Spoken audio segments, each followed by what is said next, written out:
Hi friends, welcome back to my channel. ఈరోజు వీడియోలో ఆరోగ్యానికి ఎంతో మంచిదైన పచ్చి బొప్పాయితో టేస్టీగా కర్రీ చేసి చూపించబోతున్నాను.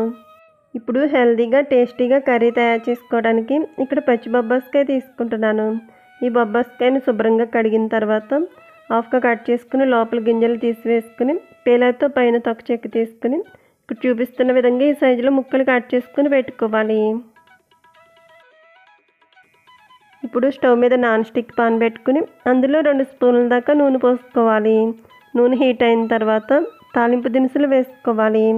దంచి పెట్టుకున్న వెల్లుల్లి రెబ్బలు, కొద్దిగా ఆవాలు, జీలకర్ర, మినపప్పు, హాఫ్గా కట్ చేసుకుని ఎండుమిరపకాయ ముక్కలు వేసుకుని వేగించుకోవాలి. ఇవి ఇలా వేగుతూ ఉన్నప్పుడు సన్నగా పొడుగ్గా కట్ చేసుకున్న పచ్చిమిర్చి చీలికలు, 2 రెమ్మల కరివేపాకు, అలాగే సన్నగా కట్ చేసుకున్న ఉల్లిపాయ ముక్కలు వేసుకోవాలి.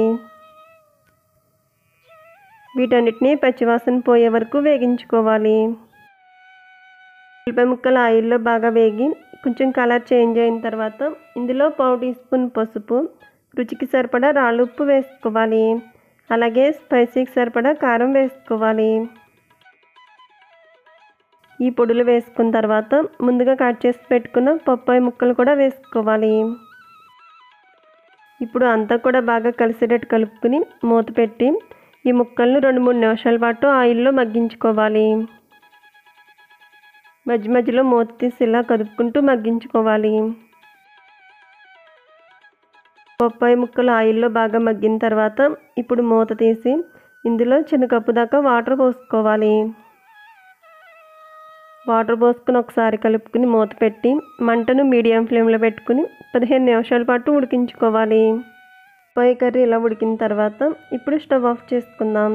ఈ ప్రాసెస్లో చేసుకున్నట్టయితే ఈ పచ్చి బొప్పాయి కర్రీ కమ్మగా అన్నంలోకి చాలా రుచిగా ఉంటుంది. అలాగే ఇలా పచ్చి బొప్పాయి కర్రీ చేసుకుని తినటం ఆరోగ్యానికి కూడా చాలా చాలా మంచిది.